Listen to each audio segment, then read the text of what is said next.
The signal arrived on a quiet Tuesday morning, piercing through the cosmic background radiation like a needle through silk. At the Arecibo Morrison Array in New Mexico, Dr. Sarah Chen stared at her displays in disbelief as patterns emerged that defied natural explanation. After 20 years of scanning the stars for signs of intelligent life, humanity had finally received its answer. But it wasn't the kind of answer they had hoped for. Multiple objects detected entering the solar system, her colleague, Dr. James Morrison, announced, his voice carrying a slight tremor. They're moving at 3C and decelerating. Whatever they are, they're using technology far beyond our current understanding of physics. Sarah's fingers danced across her holographic interface, analyzing the incoming data.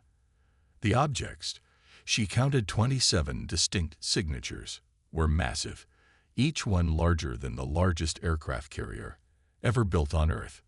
Their energy signatures pulsed with a rhythm that spoke of artificial design, and their trajectory left no doubt about their destination. They were heading straight for Earth. Within hours, the news had spread to every corner of the globe. The United Earth Defense Council convened an emergency session, and military installations worldwide went to high alert. But beneath the surface of public panic and military mobilization, a select few knew humanity's greatest secret. In an underground facility beneath the Rocky Mountains, General Maya Patel stood before a wall of quantum displays, watching the approaching fleet's progress. Unlike the rest of the world's leadership, she wasn't afraid. In fact, a slight smile played at the corners of her mouth. "They're scanning us with primitive electromagnetic arrays," one of her technicians reported. "No sign they've detected any of our quantum shielding or zero-point energy installations." "Good," Maya nodded. "Maintain emissions control protocols. Let them think we're still in the radio age." She turned to address the holographic avatars of the Defense Council floating around her. "Ladies and gentlemen, it appears our long-standing policy of technological obscurement is about to pay off. For the past 50 years, humanity had deliberately masked its true technological capabilities from any watching eyes in space. While the public saw traditional rockets and satellites, the real advances in human technology had happened in secret. Quantum computing, zero-point energy, gravitational manipulation, all carefully hidden behind a facade of primitive spaceflight and radio communications. The alien fleet's first transmission arrived exactly as their ships crossed Mars' orbit. It was broadcast on simple radio frequencies, clearly meant for a civilization they assumed still relied on such primitive technology. "People of Earth," the message began, translated in real time by quantum AI systems far more advanced than the aliens could imagine. "We are the Centauri Dominion, masters of 300 star systems. Your world has been chosen for integration into our empire. Resist, and you will be conquered. Submit, and you may serve as subjects under our benevolent rule." In her command center, General Patel's smile grew wider. "Send no response," she ordered. "Let them come a little closer. I want them well within the quantum displacement field before they realize their mistake." The alien fleet pressed forward, no doubt interpreting Earth's silence as fear or inability to respond. Their ships moved into textbook attack formation, weapons charging with enough power to level cities. They had conquered dozens of worlds this way, always following the same protocol: shock and awe, followed by rapid subjugation of a defenseless population. But Earth was far from defenseless. As the fleet crossed the lunar orbit, their sensors suddenly detected something impossible. The primitive electromagnetic signatures they had been monitoring vanished, replaced by energy readings that shouldn't exist according to their understanding of physics. Quantum shields flickered into visibility around every major city on Earth's surface. Massive defense platforms emerged from dimensional pockets in space where they had been hidden for decades, and humanity sent its response. "Centauri Dominion." General Patel's voice transmitted directly into the alien command ships through quantum entanglement channels they had thought impossible to achieve. "You have entered the sovereign space of Earth. We gave you the chance to turn back when you thought us weak. That chance has now expired. Humanity was about to teach the galaxy a lesson about the danger of judging a civilization by its apparent level of technology. And the Centauri Dominion was about to learn why Earth had kept its true capabilities hidden for so long. Sometimes, the most dangerous predator is the one that doesn't bare its teeth until the last possible moment. High Admiral Zextar of the Centauri Dominion felt his first surge of genuine concern as his fleet's sensors reported the impossible. Where moments before their scans had shown a primitive civilization barely capable of lunar exploration, now they detected energy signatures that rivaled or exceeded their own most advanced technology. Impossible, he hissed through needle-sharp teeth. This must be some kind of deception. No species could hide such advancement. But even as he spoke, more revelations unfolded before his four eyes. Massive structures began emerging from what appeared to be folds in space-time itself. Orbital defense platforms larger than cities materialized in perfect defensive formation around Earth. Each platform bristled with weapons that the Dominion sensors couldn't even classify. All ships, battle formation Delta, Zextar commanded, his voice carrying across the quantum-entangled command network. Launch fighters and prepare for. His orders cut short as every fighter bay door across his fleet refused to open. The advanced artificial intelligence systems that controlled their ship's basic functions began reporting critical errors across all systems. In her Rocky Mountain Command Center, General Patel watched the alien fleet's confusion with grim satisfaction. "Status of the quantum infiltration?" she asked. "Complete success, General," reported Colonel Sarah Jong, head of cyber warfare. Her fingers danced across holographic controls as she directed the attack. "Our eye has successfully penetrated their computer systems through quantum backdoors they didn't even know existed. We have full access to their technology database. It's primitive compared to what we've achieved." The truth was, humanity had detected the Centauri Dominion decades ago. While they had watched Earth with dismissive superiority, human quantum probes had been studying their civilization, analyzing their technology, and preparing countermeasures for the day they inevitably came to conquer. That day had arrived, and humanity was more than ready. Multiple ships reporting critical system failures, Sarah announced, a hint of pride in her voice. "Their weapons are offline, shields are failing, and life support systems are operating at minimal capacity." In orbit, the Centauri fleet hung powerless as Earth's defense platforms moved into position. Admiral Zextar watched in horror as his mighty armada, pride of the Dominion, was systematically disabled by technology he couldn't even understand. "How?" he demanded, broadcasting on all frequencies. "How did you achieve this level of advancement without detection?" General Patel's response came through their own command systems, another display of technological superiority that shook the Centauri leadership to their core. "Admiral Zextar, while your people were judging us by our visible technology, we were studying everything about you. Your quantum encryption. We broke it 30 years ago. Your faster-than-light drives. We developed something better.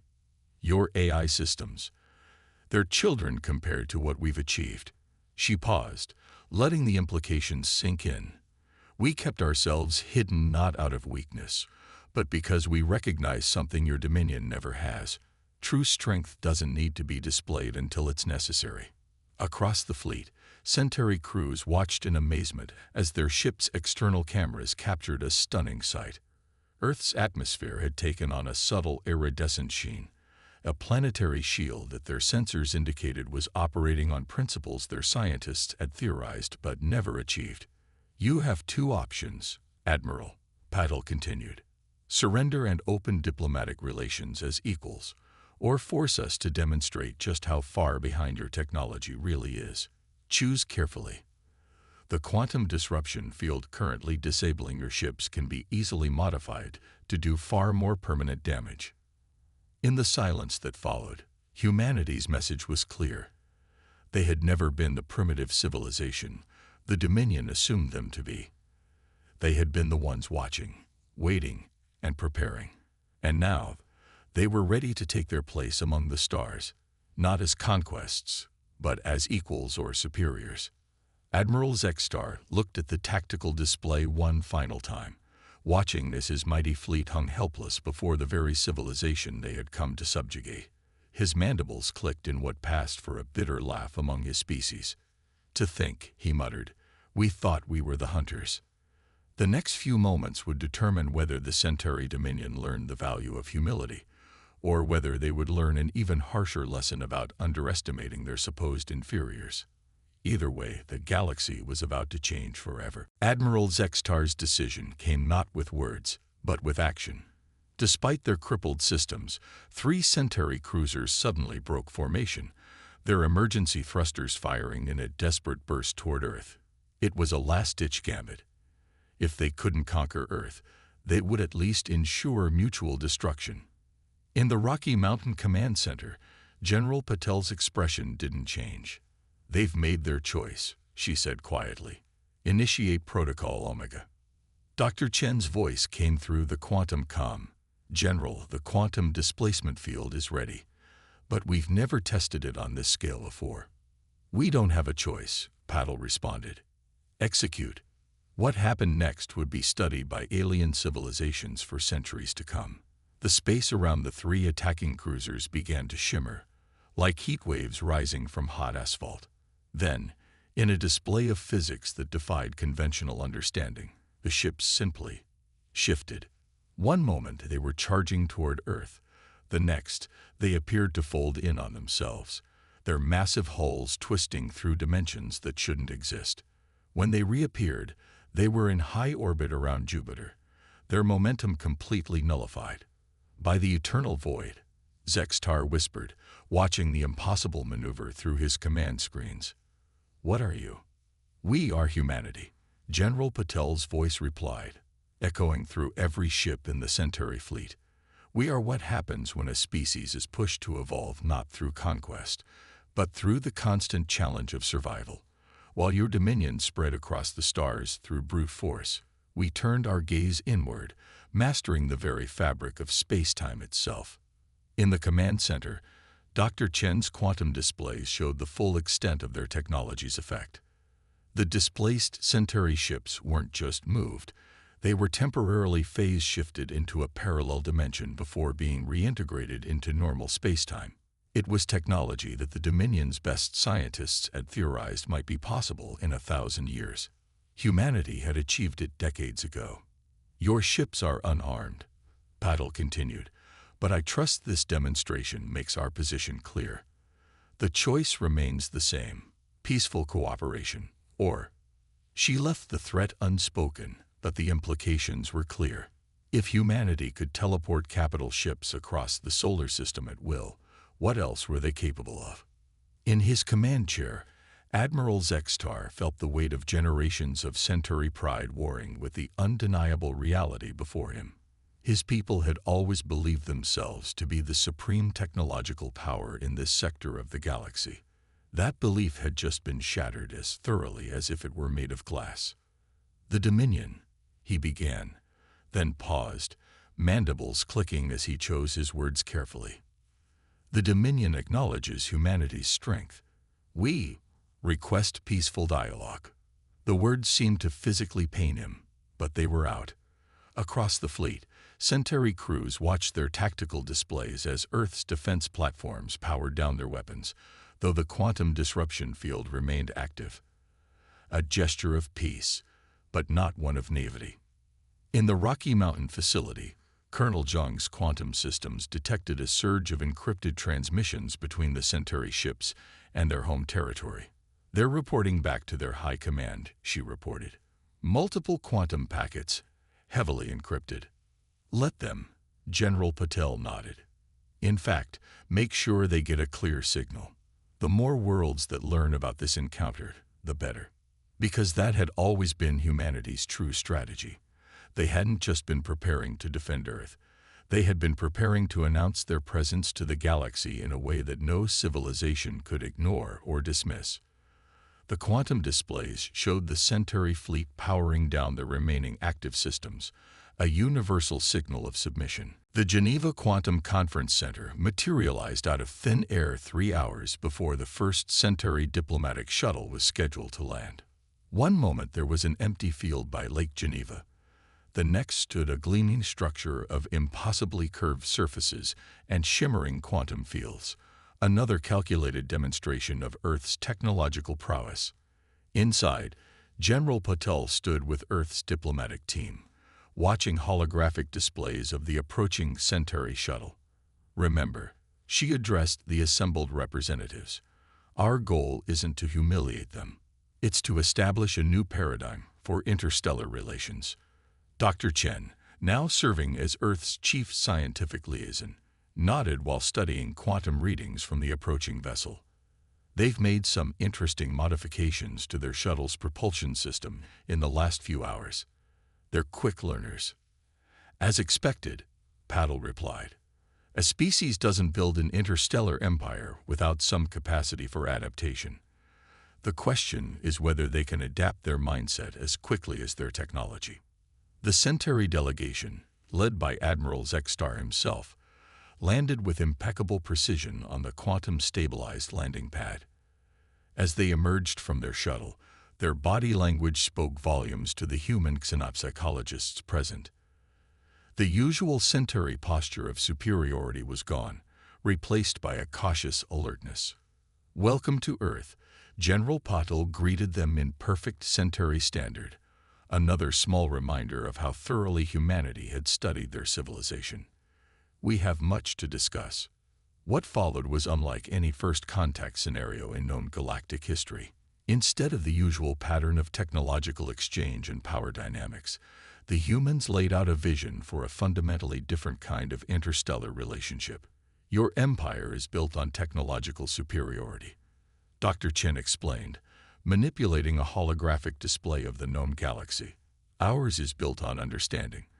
We didn't hide our advances out of fear, but because we recognize that true progress comes from innovation, not imitation."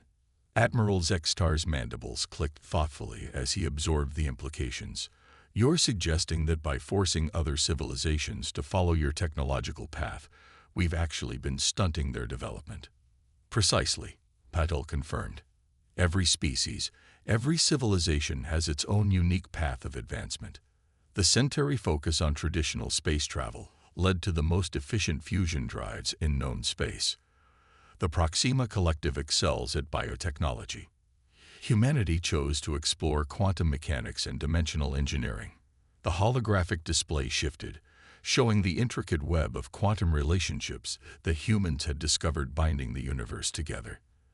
The Centauri scientists in the delegation leaned forward, their multiple eyes widening at the complexity of what they were seeing. "This is impossible," one of them breathed. "These principles violate everything we know about physics." Dr. Chen smiled. "No, they violate everything you currently understand about physics. There's a difference. In orbit, the Centauri fleet remained under the watchful eye of Earth's defense systems, but something remarkable was happening. Human quantum specialists were working with Centauri engineers to restore their ship's functionality, not by replacing their technology, but by helping them understand how to protect it from quantum interference. We're offering you a choice," General Patel addressed Zextar directly. "The Centauri Dominion can continue its current path of conquest and technological suppression, though you now know there are civilizations capable of opposing you. Or, Zextar prompted, already suspecting where this was heading. "Or we can work together to establish a new paradigm. One where civilizations are encouraged to find their own paths to the stars. Where technological exchange comes from cooperation, not conquest. Where the galaxy's diversity becomes its greatest strength." The Centauri admiral was silent for a long moment, his species equivalent of deep contemplation. When he spoke, his words would reshape the future of galactic civilization. "The Dominion's way has brought us power," he acknowledged, "but today has shown us its limitations. Perhaps it is time for a new approach." As the diplomatic discussions continued into the night, quantum signals rippled across the galaxy, carrying news of what had transpired at Earth. Humanity had announced their presence, not through conquest or submission, but by demonstrating a better way forward. The age of imperial expansion was ending. The age of collaborative innovation was about to begin. 5 years after the Centauri fleet's attempted invasion of Earth, the galaxy had changed in ways that few could have predicted. The massive orbital structure known as Unity Station hung in Earth's orbit, its quantum-engineered halls hosting representatives from over 30 spacefaring civilizations. It served as a physical symbol of humanity's new role in galactic affairs, not as conquerors or subjects, but as teachers and innovators.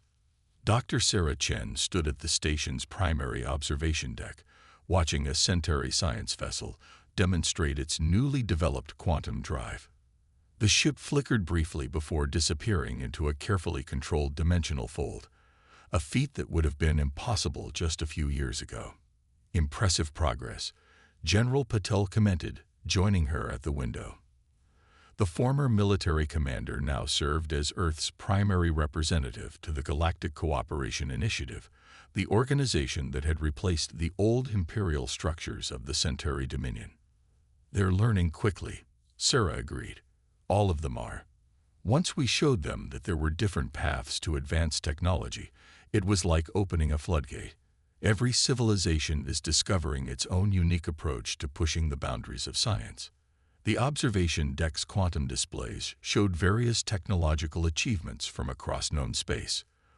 The Proxima Collective had combined their biotechnology with human quantum principles to create living ships that could navigate dimensional space. The Rigel Federation had developed new forms of energy generation by applying their crystalline technology to zero-point field manipulation. Admiral Zextar's report just came in from the Centauri homeworld, Patel said, bringing up a holographic document. "The last of the old guard has finally accepted the new direction. The Dominion is officially dissolving its conquest fleet and converting the ships into exploration and research vessels." It hadn't been an easy transition. Many in the Centauri leadership had initially resisted the change, clinging to their old beliefs in technological supremacy through force. But the evidence of human advancement, combined with the rapid progress of other species once freed from the Dominion's technological suppression, had proven impossible to ignore. "There's a Proxima ship requesting permission to dock," Colonel Zhang's voice came through the quantum comm. The former cyber warfare expert now coordinated Unity Station's complex traffic of diplomatic and scientific vessels. "They say they've made a breakthrough in quantum biological computing they want to share." Sarah smiled. This was exactly what they had hoped for. Different civilizations not just developing their own technologies, but eagerly sharing their discoveries. The old model of imperial knowledge hoarding was giving way to a new era of collaborative innovation. "Sometimes I wonder," Patel mused, watching the steady stream of ships arriving and departing from Unity Station. "What would have happened if we revealed ourselves earlier, or if we'd stayed hidden longer?" "We revealed ourselves at exactly the right time," Sarah replied.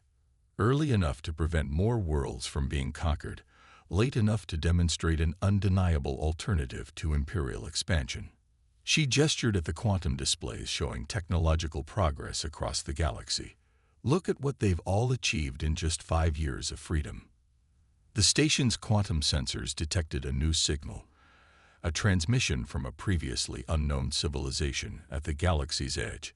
Like humanity decades ago, they had been watching, waiting, developing in their own unique way. Now, seeing the changes in galactic civilization, they too were ready to emerge. "Incoming first contact request," Zhang announced. "They're using quantum channels similar to our early designs. Some kind of crystalline-based consciousness, completely different from anything we've encountered before." "Now that," Sarah grinned, "is going to be an interesting conversation." As Unity Station's diplomatic teams prepared to welcome another civilization into the galactic community, General Patel reflected on how far they'd come. Humanity had transformed from a seemingly primitive civilization, hiding its true capabilities, into the architects of a new galactic order. Not through force or conquest, but through the simple demonstration that there was a better way. Send the standard welcome package, Patil instructed.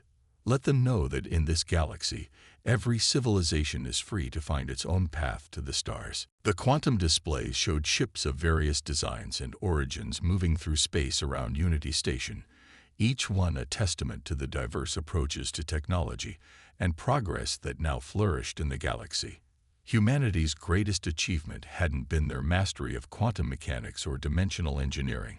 It had been showing the galaxy that true advancement comes not from domination, but from the freedom to innovate and explore. As the first transmissions from the new civilization began arriving, carrying strange and wonderful new ideas about the nature of consciousness and reality, humanity stood ready to learn as much as they would teach. The age of imperial conquest was over. The age of infinite possibility had begun.